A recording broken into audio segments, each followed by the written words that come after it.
Pada hari ini saya akan membacakan firman Tuhan dan kita akan menunjukkan kembali eksposisi kita dari Yunus pasal ketiga. Mari kita sama-sama buka Yunus pasal ketiga.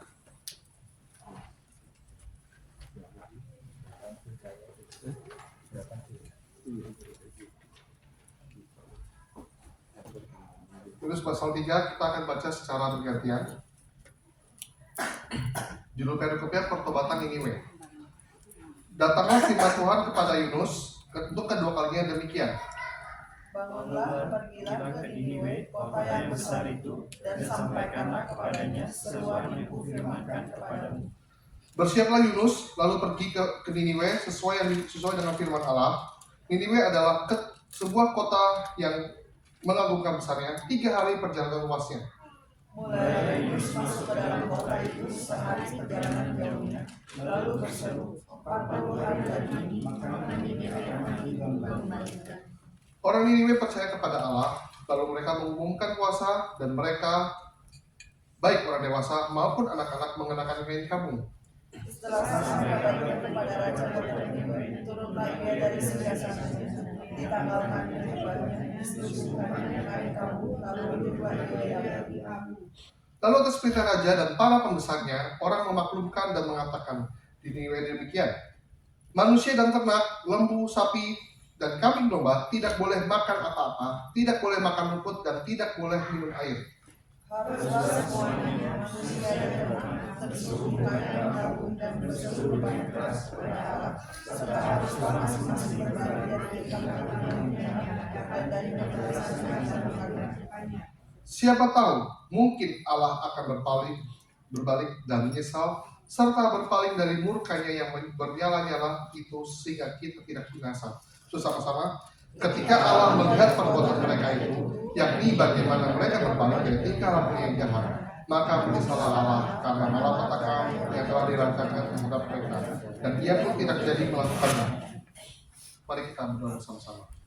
Bapa dan Saudara, kami bersyukur untuk pagi hari ini kami telah buka firman-Mu, kami telah baca firman-Mu, dan kami akan mendengarkan firman-Mu Tuhan. Berbicara kepada kami di tempat ini pada siang hari ini, biarlah Tuhan pakai juga hamba-Mu yang tidak ada apa-apanya ini Tuhan, sembunyikan dia di balik salib-Mu, dan biarlah Tuhan setiap firman yang ditabur pada siang hari ini, pada pagi hari ini, boleh menjadi ya Tuhan berkat dan tuntunan bagi hidup kami. Terima kasih, dalam waktu kami dan ucap syukur. Amin.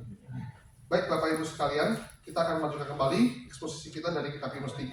Kalau terakhir kita membahas kitab Yunus 3 itu temanya adalah ketetapan Allah dan belas kasihan Allah, tapi dilihat dari paradoks yang ada dalam kitab Yunus, yaitu Yunus 1 dan 2. Kita bisa melihat bagaimana paradoks sebuah pernyataan yang bertolak belakang.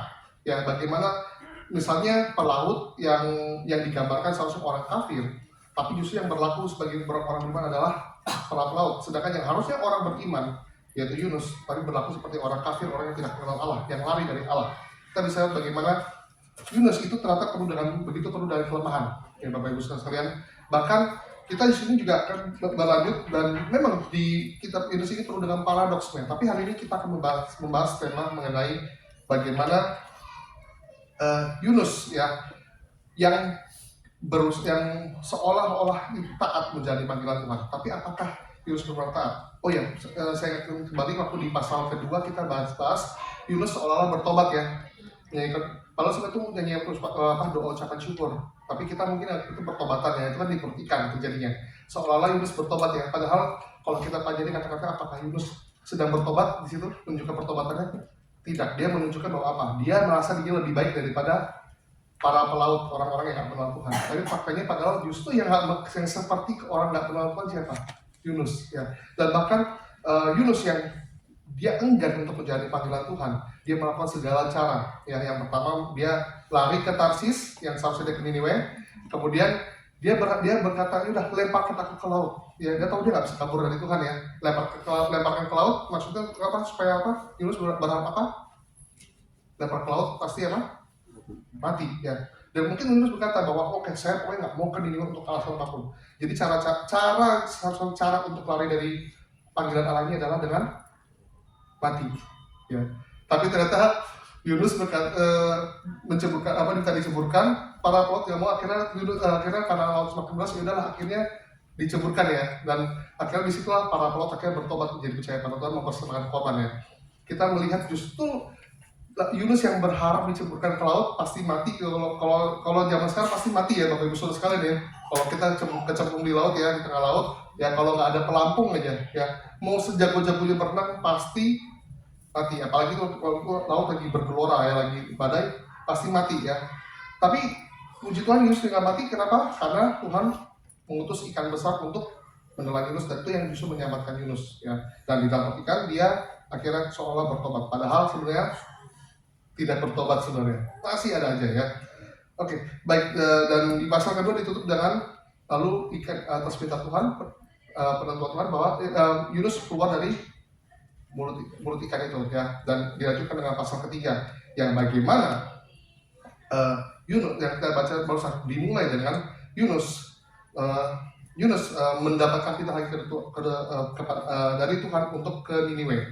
Nah, dari pembacaan yang kita tadi, saya mengambil 3 poin. Apakah dimasukkan? Ya, 3 poin. Yang pertama, Allah memberikan kesempatan kedua bukan karena kehebatan orang yang dipakainya, tetapi karena anugerah Allah yang besar dan untuk kemuliaan Allah. Ya. Kita bisa melihat di ayat yang pertama, dimulai dengan di ayat yang pertama, yaitu apa? Yunus mendapatkan panggilan lagi, yaitu diawali dengan apa? Di ayat pertama, datang firman Tuhan kepada Yunus untuk kedua kalinya. Dan di sini kita bicara bahwa Yunus mendapatkan kesempatan yang kedua kali, kesempatan yang sama kedua kalinya. Ya, dalam poin ini, ya Yunus mendapatkan kasih karunia Tuhan untuk kembali lagi. Sekali lagi ini bukan karena kehebatan Yunus. Ya, Yunus gak ada hebatnya sama sekali menurut saya malahan. Yang ada justru apa? Yunus menunjukkan ketidaktaatan. Bukankah Yunus itu mangkir, Bapak Ibu Saudara sekalian? Dan dalam konteks ini, ya kalau kita dalam konteks kehidupan sehari-hari ya, Yunus, gitu, gak usah bicara Yunus deh ya. Kalau dalam kesempatan sehari-hari ya, ketika kita misalnya kita memiliki anak buah ya, anak buah atau tim orang yang bekerja dengan kita, tapi mangkir dari tugasnya, ya, apakah kita akan memaafkan ya Bapak Ibu Saudara sekalian? Mungkin kita maafkan ya, masih, ya, mungkin kita masih pertahankan ya. Tapi apakah kita akan percayakan dia untuk tugasnya kedua kalinya? Kita punya anak buah nih, ya. Dia mangkir dari tugas kita, mangkirnya nggak tanggung-tanggung gitu ya. Kayak Yunus kan nggak tanggung-tanggung, nggak main-main langsung ya. Dan Tuhan pasti tahu hatinya Yunus ya. Dan kita tahu juga nih orang yang misalnya anak buah kita ya melakukan mangkir dari tugas yang kita berikan. Dia nggak tanggung-tanggung nih, ini pasti ini serius, harus serius. Kira-kira oke, kita ampuni ya. Tapi kita apakah akan pekerjakan dia lagi atau percayakan tugas lagi untuk tugas yang sama? Saya rasa sih enggak, ya kan? Gila, ini tugasnya nggak main-main, ya. Kok dipercayakan dia nggak bisa? Dia bukan nggak bisa karena nggak mampu ya, beda ya. Nggak bisa karena nggak mampu, tapi dia jelas-jelas mangkir. Pasti kita nggak percayakan lagi. Nah, begitu juga Bapak Ibu Saudara sekalian, ya.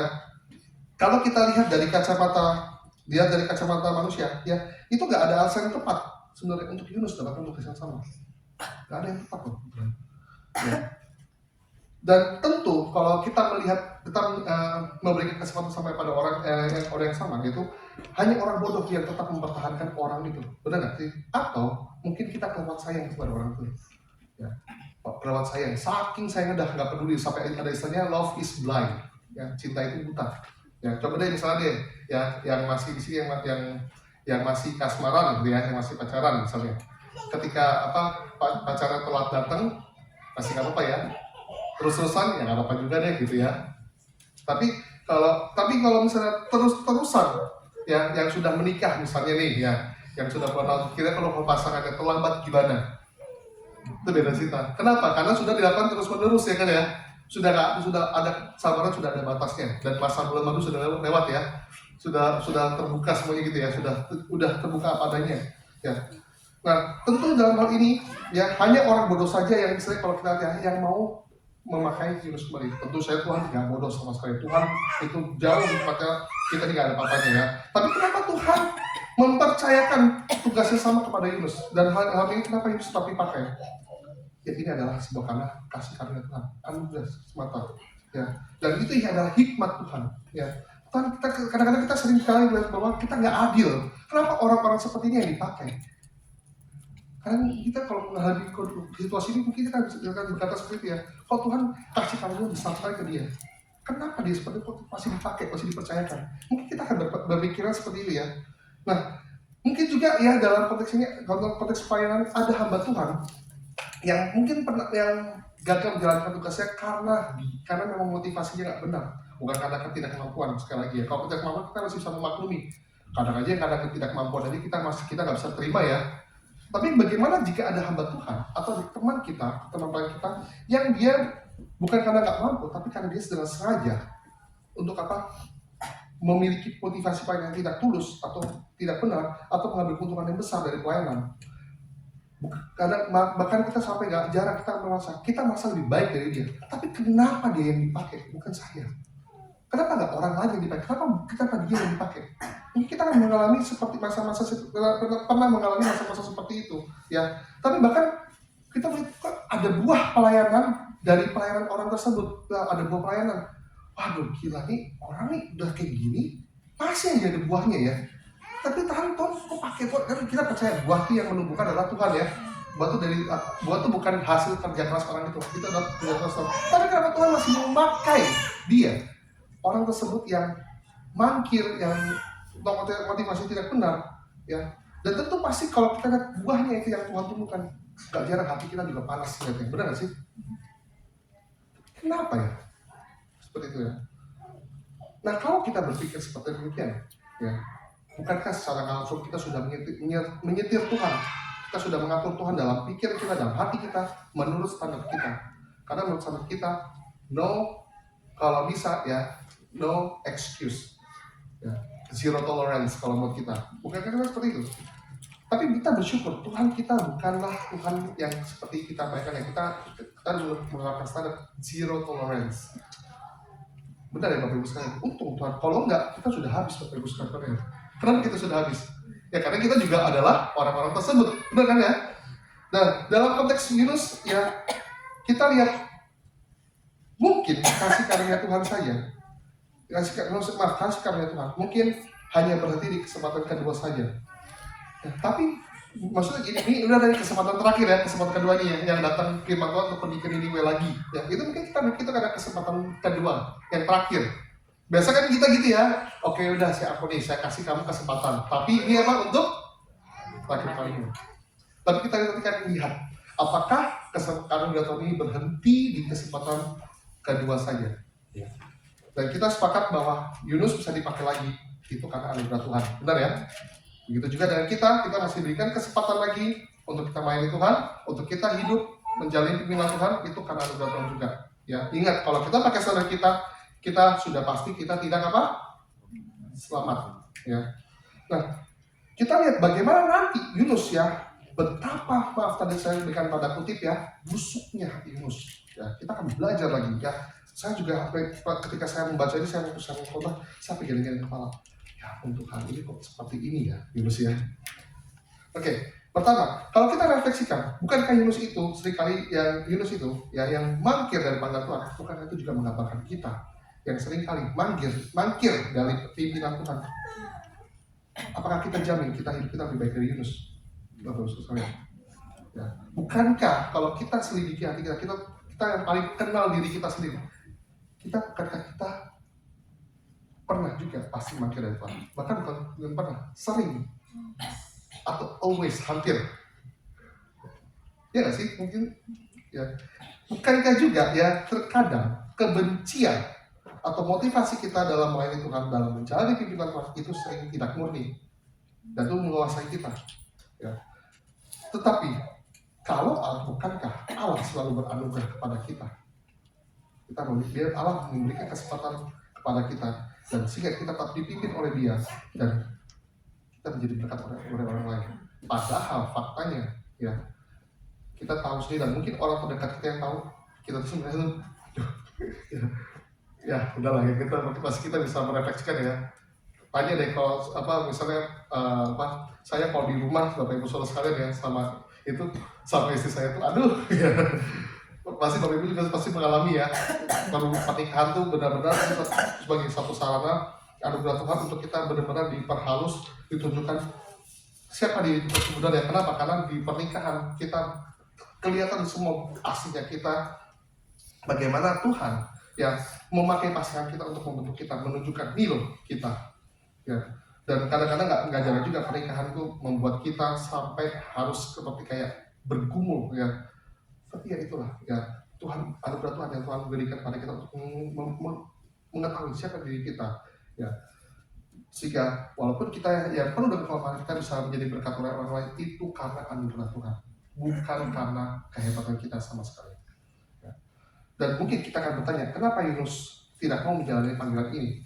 Oke, saya ajak saudara untuk memahami, flashback kembali, kenapa penulis ini, kitab ini menggambarkan sikap Yunus yang tidak taat ya. Kenapa? Ya, pertama, Niniwe itu adalah ibu kota dari kerajaan Asyur. Ya, di mana kita tahu Asyur adalah bangsa yang menaklukkan Israel Utara, yaitu tempat asalnya Yunus.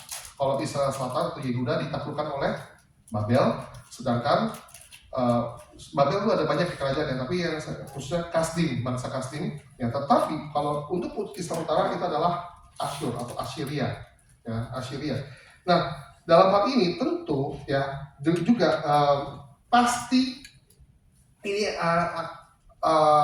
bangsa Asyur yang menaklukkan Israel Utara itu nggak juga dengan melakukan dengan biasa. Seperti kalau sekarang kalau kita perang, tentara masuk ke satu daerah musuh dan menaklukkan musuh, itu nggak bisa sembarangan ya, penduduk sipil ditembakin gitu ya, nggak bisa sembarangan penduduk sipil ditembakin, harus diperlakukan manusiawi gitu ya. Tapi kalau zaman dulu nggak ada hukum kayak gitu. Ketika bangsa Asyur menaklukkan satu daerah, dia membantai rakyatnya. Bahkan ada satu lukisan di dalam kota Niniwe, di kota Niniwe sekarang ya.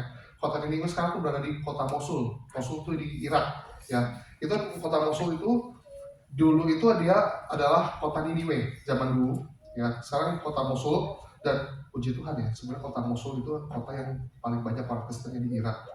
Ya, jadi lu bayangkan kota Asyur Niniwe yang ibu kota Niniwe, ibu kota Asyur sekarang banyak orang Kristen. Ya, terakhir waktu zamannya ISIS itu banyak orang Israel, orang Kristen yang diusir keluar dari kota. Bayangkan, banyak sekali ya. Ya, kita doakan mereka juga kedamaian di sana juga ya. Nah,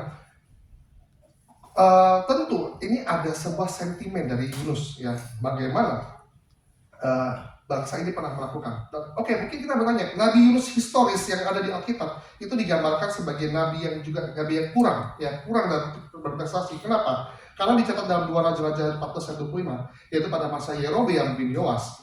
Itu Nabi Yunus bin Amitai sama, orang sama ya. Dia mendukung Raja Yerobeam untuk melakukan ekspansi besar-besaran dan menaklukkan daerah sekitarnya, daerah yang dulu pernah dimiliki oleh Israel. Ya. Itu ada kalau kita baca dalam Raja-Raja 14:25, dan cuma dicatat di situ saja. Tetapi pada faktanya ya, justru tindakan Yerobeam itu dikritik, dikecam oleh Nabi, kalau nggak salah Hosea, dalam nabi lainnya, kalau nggak salah Hosea atau siapa gitu, dikecam karena tindakan itu tidak ya, Tuhan tidak senang. Lah gimana dong? Yunus bilang ya taklukan.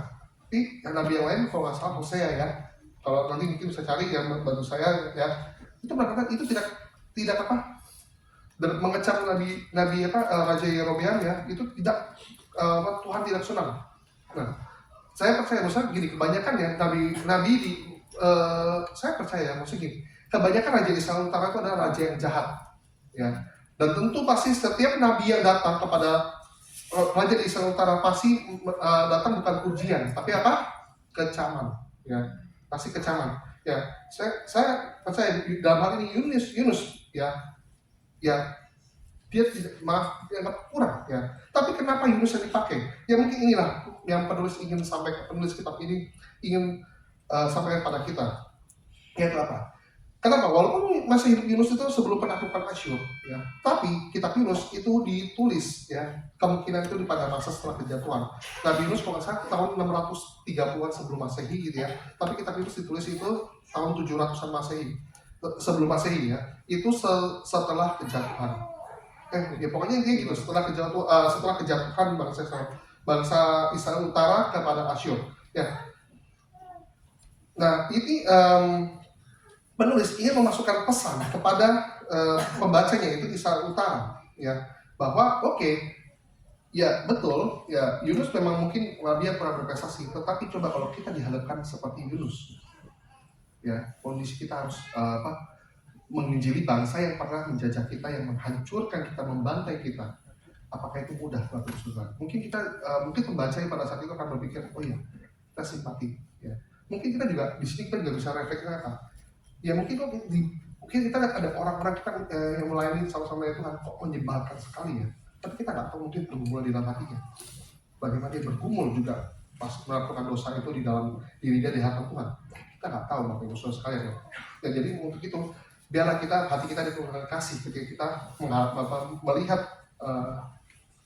saudara kita dalam melayani Tuhan. Ya. Oke, baik. Kita bisa melihat ya bagaimana gambar kenapa Yunus sangat enggan sekali mengabarkan Injil, menyatakan pesan Tuhan kepada Niniwe. Kenapa? Ya karena apa? Trauma masa lalu itu. Ya, ini ya seperti saya pernah sebutkan di khotbah yang lalu ya, bahwa ini sama seperti orang Yahudi suruh mengabarkan Injil kepada Nazi Jerman. Kira-kira mudah nggak sih? Nggak mudah ya. Nggak mudah, kenapa ya? Ya setiap orang Yahudi tahu lah, nggak usah orang Yahudi, kita juga tahu bagaimana kekejaman Nazi ketika Perang Dunia Kedua membantai, menyiksa orang Yahudi sampai 6 juta orang tewas. Ya, dan nggak cuma itu, mereka yang masuk ke dalam kamp konsentrasi itu benar-benar diperlakukan. Ya, Bapak Ibu sekarang pernah nonton film The Boys Striped Pajamas? Striped Pajamas. Ya, The Boys Striped Pajamas itu film tuh bagus sekali ya, itu menggambarkan bagaimana anak dari perwira Jerman Nazi ya itu bersahabat dengan anak Yahudi ini beberapa anak-anak masih polos, nggak tahu mereka setiap hari ketemu itu ya di balik pagar ya, cita-cita tuh kadang dibawain makanan ya, sampai suatu saat diajakin kamu mau tempat kamu kayaknya asik nih, aku ikut ya. Akhirnya si anak itu ikut, tapi kamu kalau pakai baju biasa pasti kamu dicurigai. Yaudah pakai baju aja ya Pak, sesama baju tahanan kan, baju di komunitas baju tahanan ya dipakein. Ternyata pada saat itu yang terjadi apa? Semua orang Yahudi dikumpulkan satu ruangan, termasuk anak-anak juga dikumpulkan satu ruangan, ya. Dan anak perwira tersebut ikut masuk ke dalam ruangan, dan akhirnya apa? Itu masuk ke ruangan untuk apa? Di Bapak Ibu Saudara? Digas mati. Itu untuk menggambarkan kekejaman pada saat itu. Bayangkan Bapak Ibu Saudara sekalian, Yunus disuruh pergi ke sana, ya itu pasti nggak mudah. Kalau bangsa Israel untuk diajak untuk mengasihi musuhnya pasti tidak mudah. Tetapi juga harus diingat, Asyur melakukan Israel Utara itu adalah kehendak Tuhan. Yaitu untuk apa? Sebagai hukuman atas ketidaktaatan Israel Utara kepada Tuhan. Ya mungkin kita juga bisa merenungkan di balik keadaan, atau mungkin pernah ada orang yang menyakiti kita, ya seperti Yunus ya, disakiti oleh bangsa Asyur. Ya mungkin itu adalah sebuah pendisiplinan dari Tuhan. Mungkin yang nggak selalu. Mungkin kita harus renungkan. Intinya apa? Kita melihat semua dari kacamata Tuhan. Atau ketika dalam masalah yang besar, ya ini mungkin Tuhan sedang berbicara kepada kita secara pribadi, mau membentuk hati kita untuk kita rela taat.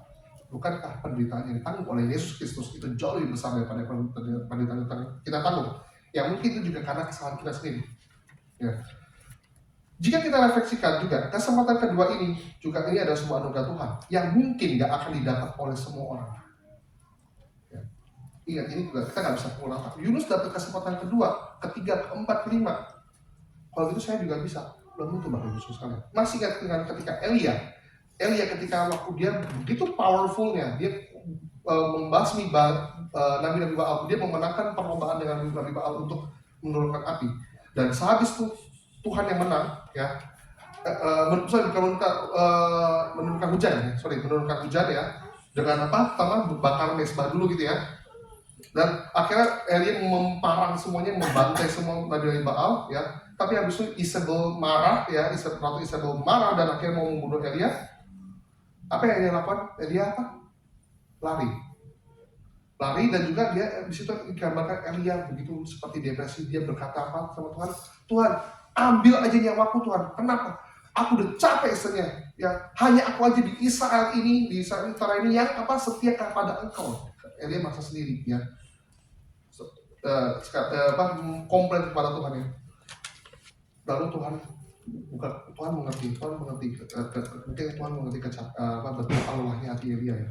Tuhan berikan makanan, Ya, dan juga apa? Telah menunjukkan ada banyak orang-orang, kata masih banyak orang-orang Israel yang masih setia kepada Tuhan.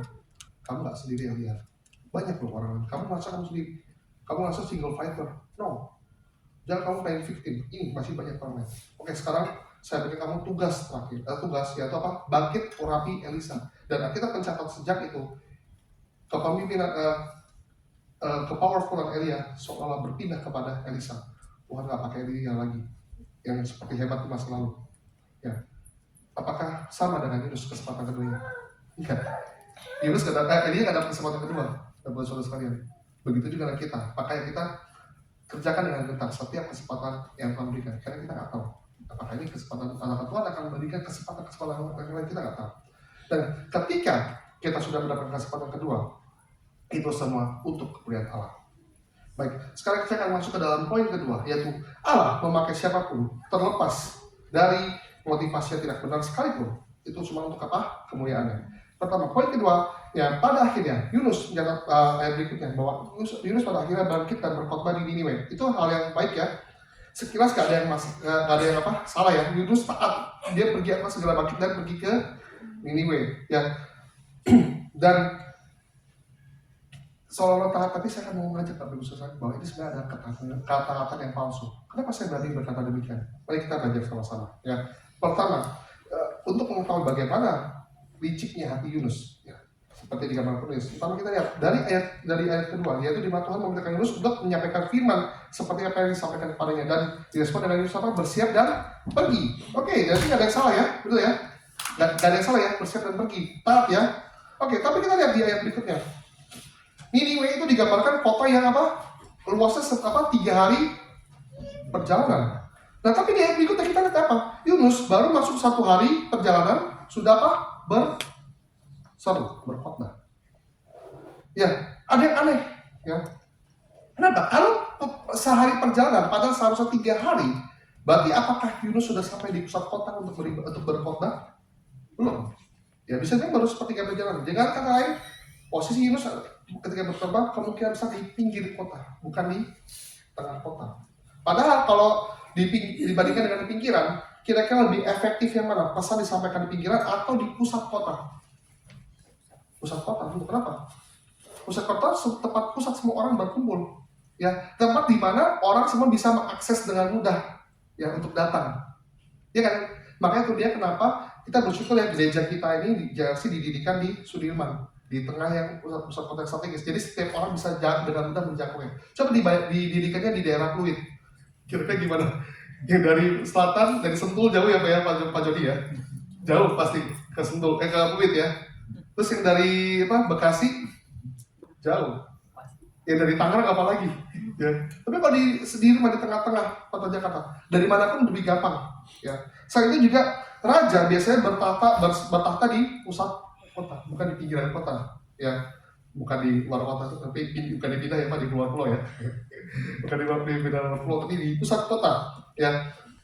Nah, ini ibarat seperti ini, kita harusnya berkhotbah di Sudirman, tetapi berkhotbahnya malah di Depok atau di Bantar Gebang sekalian, Bantar Gebang jauh sekalian ya, tempat yang jauh sekalian, atau di Cikarang itu masih walaupun bagus tapi jauh dari pusat kota ya. Tentu ya ini pasti nggak akan efektif, jadi aneh betulan. Ya. Dan jalan kedua Bapak Ibu Saudara sekalian, dituliskan dalam kitab Yunus pasal 3 adalah ketika dituliskan Yunus masuk ke sehari seperjalanan jauhnya dan langsung berseru apa? 40 hari lagi Niniwe akan ditunggal balikan. Oke, ditunggal balikan ya. Ini kejanggalan yang kedua nih Bapak Ibu Saudara sekalian. Kejanggalan yang kedua ya, betul ya. Nah, yang kejanggalan ini kenapa? Kitab Yunus ini penuliskannya itu unik ya. Kenapa? Kalau biasanya para nabi menerima berita firman Tuhan yang untuk disampaikan kepada orang lain, biasa kita mencatat dengan detail, dengan jelas pesan apa yang mau disampaikan. Ya, nggak cuma itu saja. Ya, ketika nabi menerima pesan itu, ya, ketika terus biasa penulis Alkitab menuliskan ketika lalu Musa menerima Tuhan berkata kepada Musa demikian, ya, harusnya kukatakan kepada ini demikian. Nah, di ayat berikutnya biasanya dicatat lalu Musa bangkit pergi dan berkata seperti yang disampaikan Tuhan. Biasanya itu seperti yang disampaikan Tuhan kepadanya, atau seperti yang disampaikan Tuhan dengan oleh perantaraan Ya biasanya gitu ya. Terus nggak cuma itu, biasanya juga Musa atau nabi-nabi yang lain ya menyampaikan firman Tuhan persis satu kata demi kata dengan apa yang Tuhan bicara kepada dia. Ini apa? Nggak ada yang dikurangi, nggak ada yang ditambah-tambahin. Tetapi ini nggak ada di kata Yunus. Tulisan yang kitab Yunus menulis apa? Langsung berseru. Nah, pertanyaannya adalah kemana itu berita? Berita apa yang disampaikan? Ya. Dan juga bagaimana Yunus berita nggak dituliskan dengan jelas? Ya memang kitab Yunusnya adalah kitab yang ditulis dengan gaya bahasa prosa, yaitu karangan sastra bebas, yang bukan laporan sejarah yang detil kronologi itu bukan ya.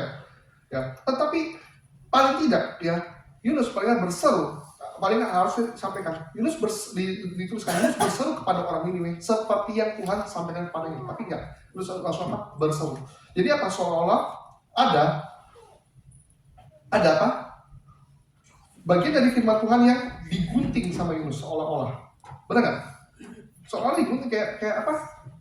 Nggak sama persis apa yang Tuhan sampaikan. Soalnya ada yang digunting, dikurangi, entah itu dikurangi atau ditambah-tambah atau bagaimana. Dan kita akan lihat nanti di pembahasan berikutnya bagaimana Yunus ini seperti seolah mengedit apa yang Tuhan sampaikan.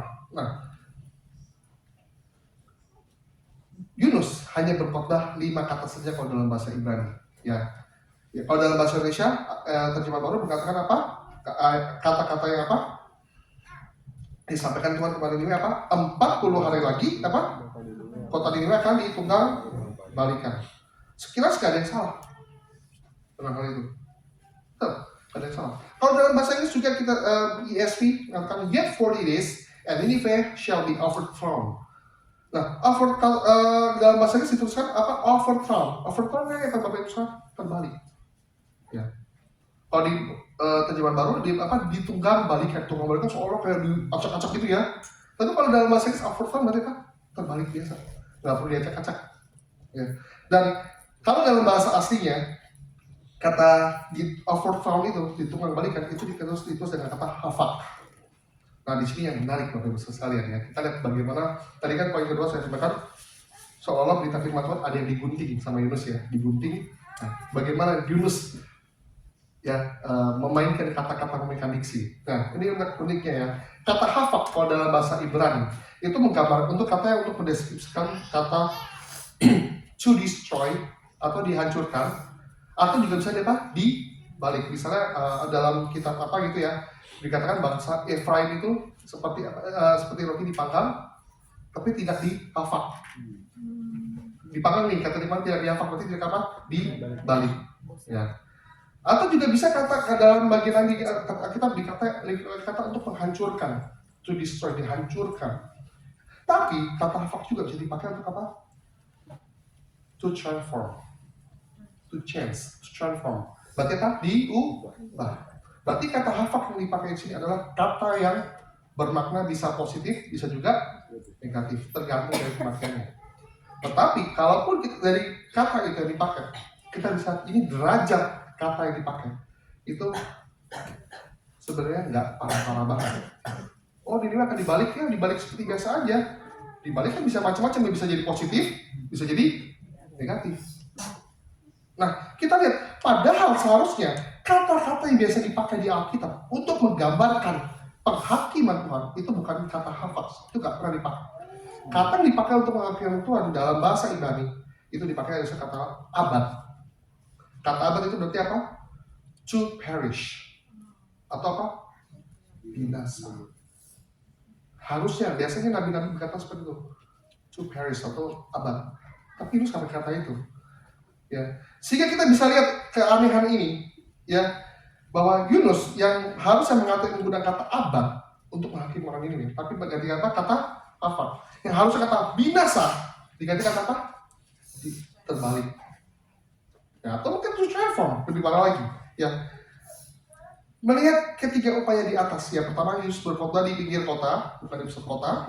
Ya, kemudian Yunus menggunting firman Tuhan yang disampaikan dan juga memperhalus kata-kata yang harusnya kata binasa menjadi apa? Terbalik. Ya, kita melihat bagaimana ketiga upaya di atas. Ya, itu adalah sebuah catatan yang palsu. Pertanyaan saya, kenapa Yunus sampai melakukan seperti itu? Apa motivasi Yunus sampai berkhotbah seperti itu kepada bangsa Niniwe? Kira-kira apa ya? Bapak Ibu saya tebak. Kenapa? Yang katanya Tuhan harus itu pesan Tuhan serius pada bangsa Niniwe. Kenapa? Karena kejahatannya sudah sampai ke padaku. Tuhan serius. Mau apa? Serius mau apa? Sayang-sayang itu? Enggak, serius. Tuhan serius mau hukum bangsa Niniwe dengan apa? Abad kebinasaan. Tapi kenapa Yunus memakai kata mensabotase 3 ini? Kenapa? Supaya nggak tobat. Supaya nggak tobat, saya yakin. Karena apa? Sentimen kebencian sudah sangat tinggi mungkin. Dan supaya nggak tobat, supaya Tuhan apa? Hukum dia. Dan kita bisa nanti di pasal 4 bagaimana Yunus yang suka dan akhirnya dia naik ke atas bukit menantikan atau potensi mengharapkan ini apa hancurkan oleh Tuhan, dibinasakan oleh Tuhan. Kita bisa lihat bagaimana motivasi Yunus sebenarnya seperti itu. Ya, tentu saja, ya Yunus yang berharap ini nggak tobat, ya itu ya Yunus mensabotase firman Tuhan. Kalau kita berkata-kata, kenapa Yunus pernah seperti itu? Kenapa dia seperti itu?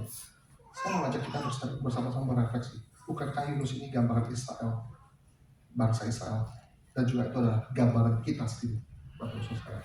Bukankah seringkali kita juga seperti itu, Bapak Ibu Saudara? Kita berusaha memakai Tuhan untuk apa? Kepentingan kita.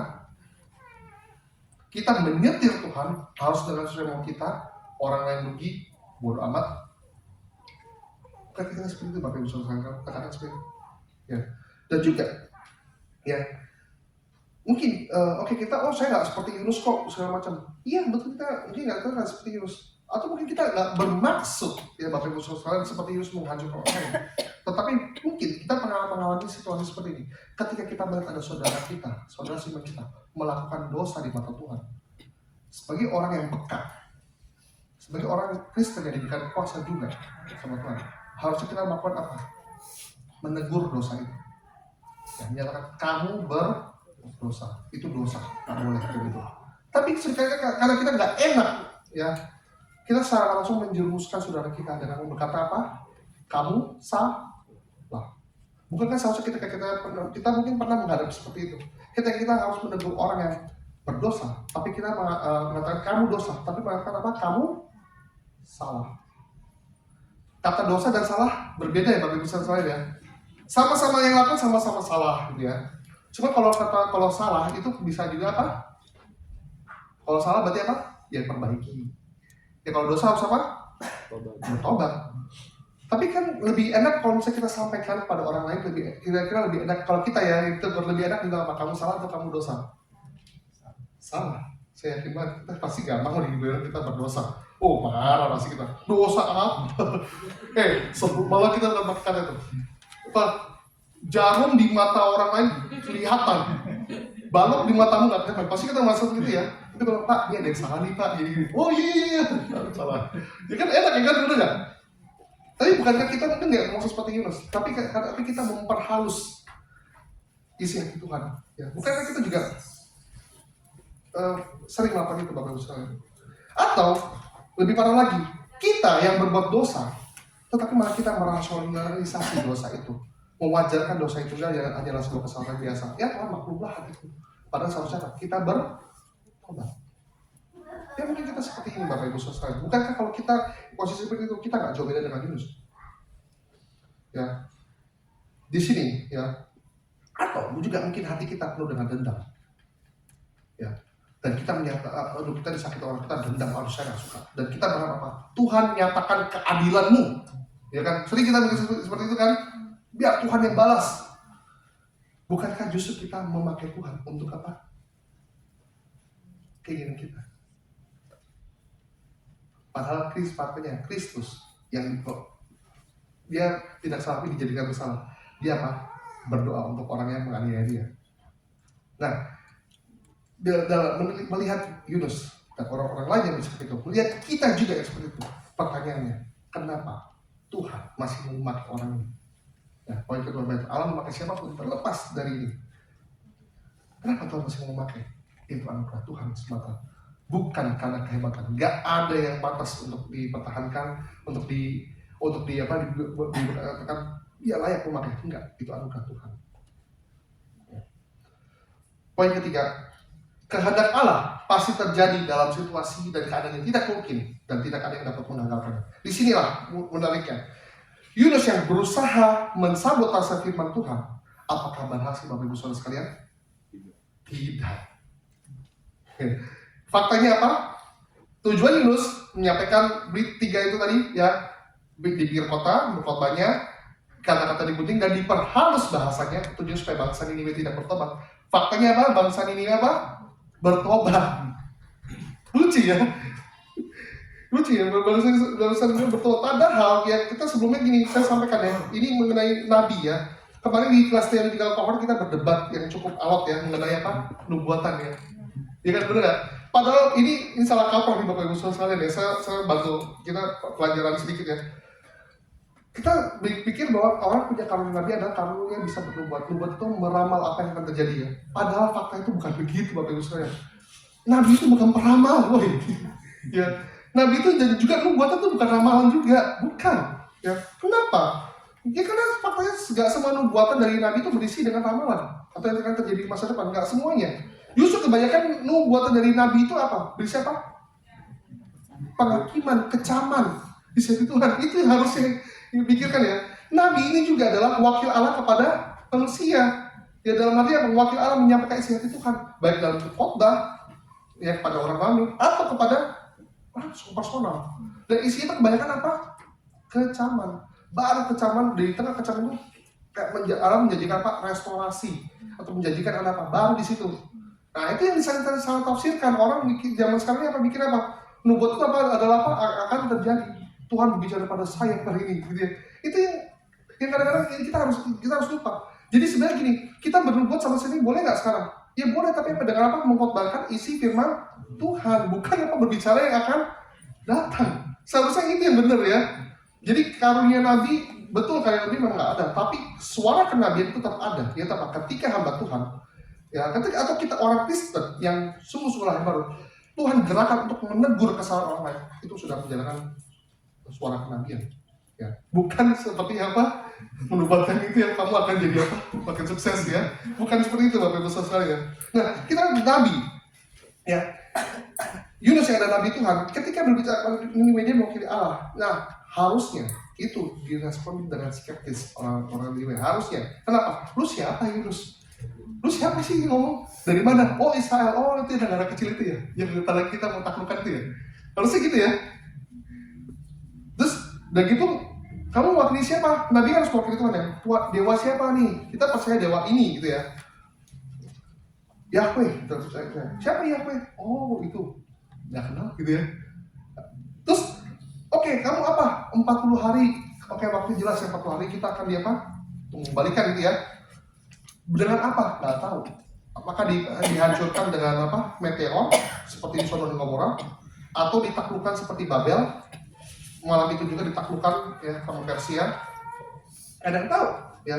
Dan biasanya kalau Nabi bernubuat itu ya, menyampaikan penghakiman Allah yang akan datang, biasanya ada apa? Solusi biasanya. Ada solusi. Kecuali kalau kamu bertobat, berbalik, apa? Tuhan nggak akan menghukum kamu, malah Tuhan akan memulihkan kamu. Itu biasa gitu ya. Ini nggak ada. Nggak ada bangsa Niniwe suruh melakukan apa, nggak ada. Tetapi ajaibnya, mujizatnya adalah bangsa Niniwe merespon dengan apa? Bertobat sungguh-sungguh. Mereka mengenakan kain kabung, ya, berpuasa segala macam. Pertanyaan, kalau kita bertobat, emang kita puasa? Sampai berpuasa? Enggak juga. Kayaknya tidak juga ya.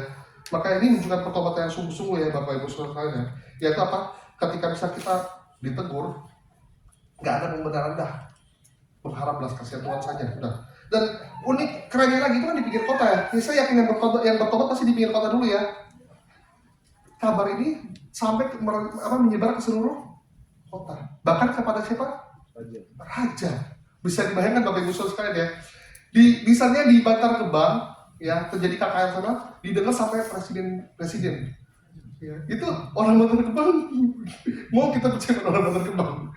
Maaf ya, bukan masuk untuk merendahkan. Maksudnya orang di pinggiran ya, Di pikiran mungkin juga ya dari segi pendidikan segala macam mungkin masih di bawah ya, nggak belum level pendidikan nggak sama, pasti kan juga percaya, nggak mungkin percaya untuk hal-hal yang prinsip seperti ini. Mungkin percaya ada kejadian, ada banjir percaya ya, ada kejahatan percaya, tapi untuk hal prinsip pertobatan mungkin nggak percaya ya, Bapak Ibu sekalian ya. Tapi kita raja, bagaimana respon raja? Yunus nggak bicara langsung sama raja loh, tapi raja bisa merespon dengan sangat serius pertobatan. Nggak cuma itu, bahkan lebih ekstrim, raja lebih ekstrim lagi dari rakyat. Apa dia tanggalkan jubahnya, dia duduk di atas abu mengenakan kain kamu. Duduk di atas abu itu tanda apa? Sedang berduka kalau orang Yahudi. Dan raja nggak tahu ini Tuhan siapa yang bicara, tapi langsung tahu Allah. Yaitu kepada siapa? Yahweh. Nah loh, bisa ya melakukan KKR yang paling efektif sepanjang sejarah ini? Benar, sampai seperti ini ya. Sampai melakukan seperti itu ya. Nggak hanya di situ ya, semua rakyat diwajibkan apa? Berpuasa. Nggak cuma rakyat aja, ternak-ternaknya juga suruh ikut puasa. Nggak masuk akal nih, ini konyol menurut saya. Tapi ini kita melihat bahwa maksud sini adalah penulis menggambarkan ini adalah pertobatan yang sungguh-sungguh dapat kepada Tuhan. Ya. Pesan yang disabotase itu, tapi Tuhan bisa pakai untuk menjadi transformasi. Saya coba menarik kepada kita semua Bapak Ibu Saudara sekalian. Bukankah kita juga sering mengalami hal itu? Kita sini semua datang dari background keluarga yang dari background latar belakang yang berbeda-beda. Ya, dan mayoritas kalau dengar kesaksian satu demi satu, kebanyakan dari mana? Golongan karismatik, benar ya? Saya bukan masuk untuk mengini mereka. Justru kita berhutang kemana? Kita mengalami kelahiran baru, kita mengenal Kristus melalui gereja kita yang dulu, benar ya? Tapi mungkin kalau kita dari kita sudah pelajari, mungkin kita kebenaran yang kembali bukan maksud nyombongan reform ya, tapi justru reform.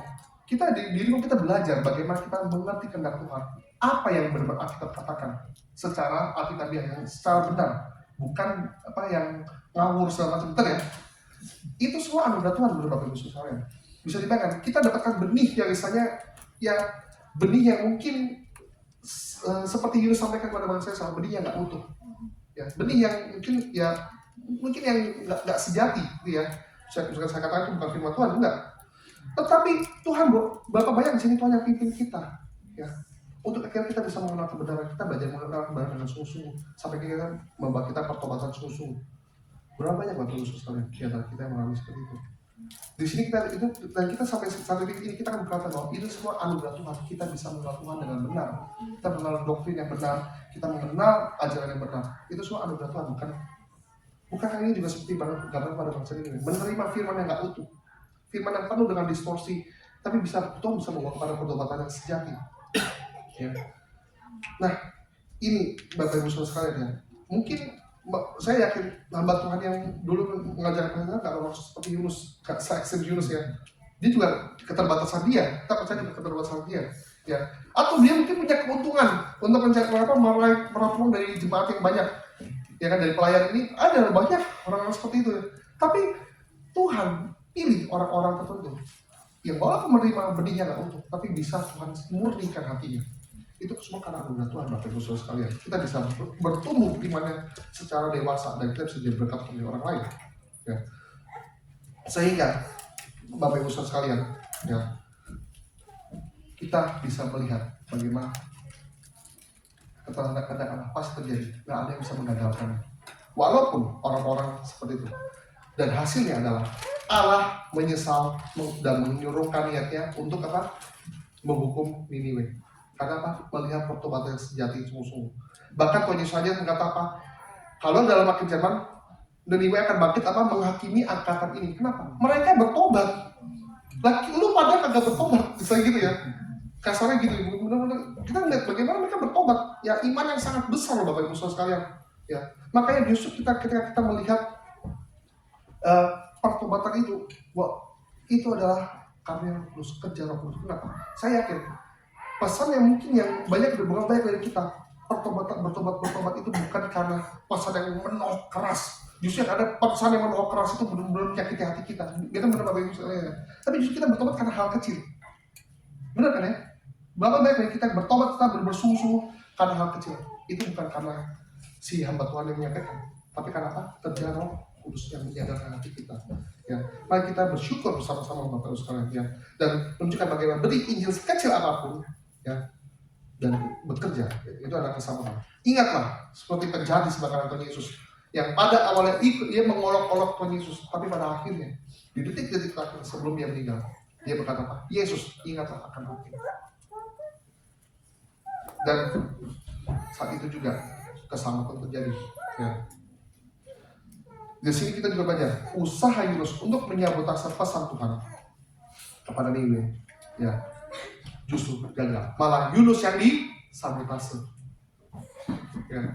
Dan ingat, setiap firman yang keluar dari firman mulut Tuhan itu pasti terjadi. Yunus berkata apa?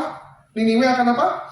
Dibalikan atau diperhalus, dibalik. Terjadi, benar nggak kejadian Niniwe dibalik? Hah? Benar nggak kejadian? Dibalik. Iya benar, kejadian dibalik. Dihafak benar. Tapi dihafak yang jadi apa? Bertobat. Perkataan Yunus terjadi nggak? Terjadi. Ya, Niniwe kan ditunggang balikan. Betul, ditunggang balikan. Ditunggang balikan apa? Menjadi umat Tuhan. Terjadi. Padahal maksud Yunus apa? Dibinasakan, tapi maksud Tuhan? No. Jalan itu adalah dibalikan. Kita lihat bagaimana pertolongan Allah pasti terjadi. Ya, nggak ada yang bisa menggagalkan. Iblis pun tidak akan sanggup. Ya. Ini menarik saudara. Sekarang saudara, saya akan tutup, ya, dengan kaitan dengan Kristus. Ya. Dari kitab Yunus kita belajar bahwa walaupun kitab ini menunjukkan paradoks, ya, betapa menunjukkan Yunus, tetapi Kristus tetap memperhitungkan Yunus. Ya. Secara simbolis, Kristus mengutip Yunus. 3 hari, bahwa Yunus 3 hari di perut ikan. Itu menggambarkan 3 hari bagaimana Kristus 3 hari di perut bumi. 3 hari di perut bumi maksudnya apa? Bapak Ibu Saudara? Dikubur. Ya.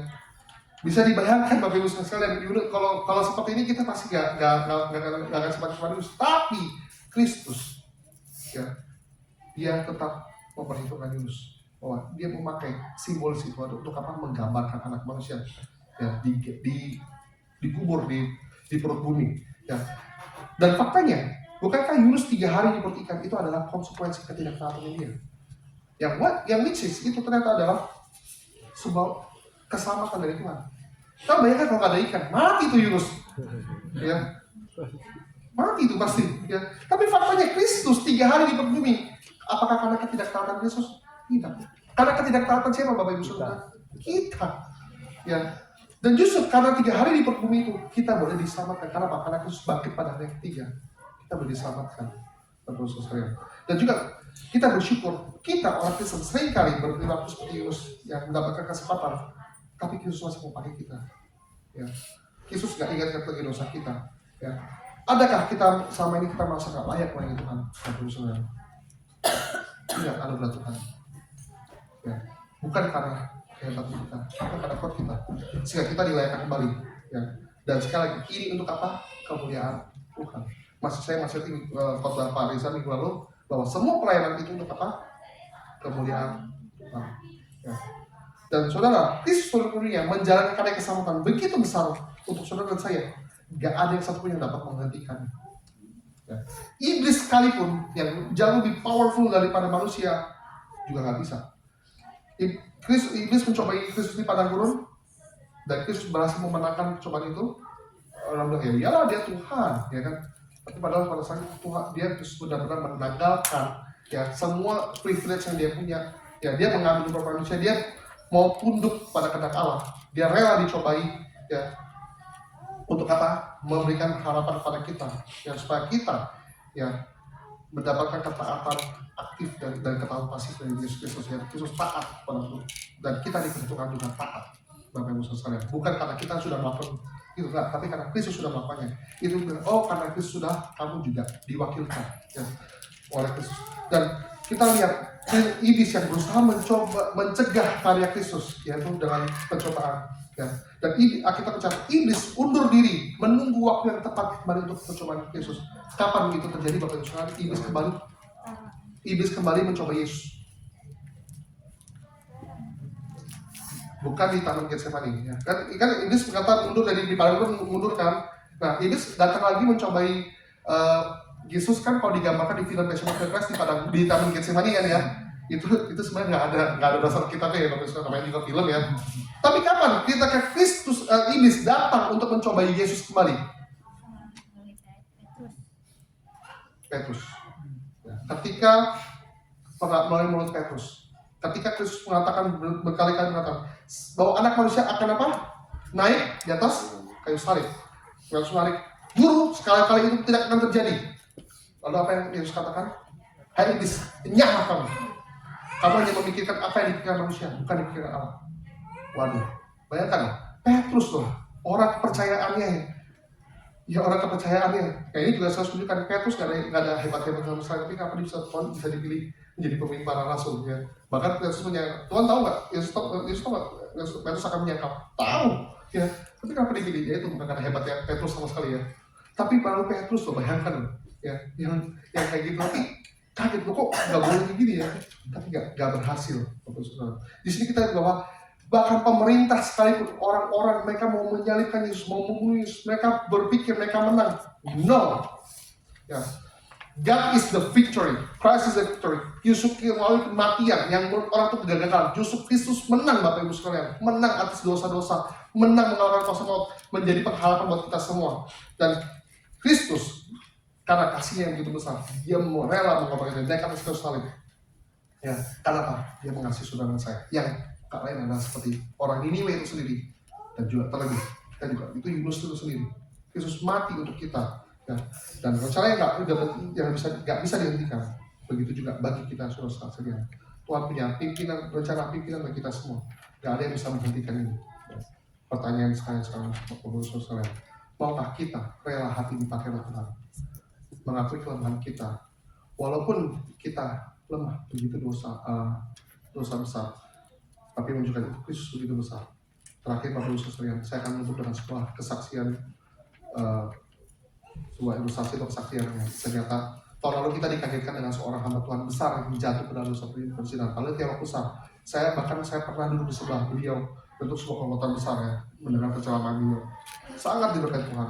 Tapi saya jatuh dalam tahun lalu, dia diberitakan jatuh ke dalam dosa perzinahan. Tapi ada yang menarik, ya. Ketika dia jatuh dalam dosa perzinahan itu, jemaatnya, gereja yang dia dirikan sendiri loh, gereja yang dia dirikan sendiri memutuskan untuk menghentikan dia, memecat dia. Bisa bayangkan Pak Risa mendirikan gereja ini untuk suatu saat, jangan sampai terjadi ya Pak ya. Semoga nggak terjadi beneran ya. Semua dijawabkan. Pak Risa melakukan kesalahan, kita semua turunkan Pak Risa. Gimana perasaannya? Ya. Dan jemaat mengatakan bahwa dari sini kita menunjukkan bahwa Kristus yang terbesar, Kristus yang besar, sama sekali nggak ada nama Tuhan dipermalukan. Ya.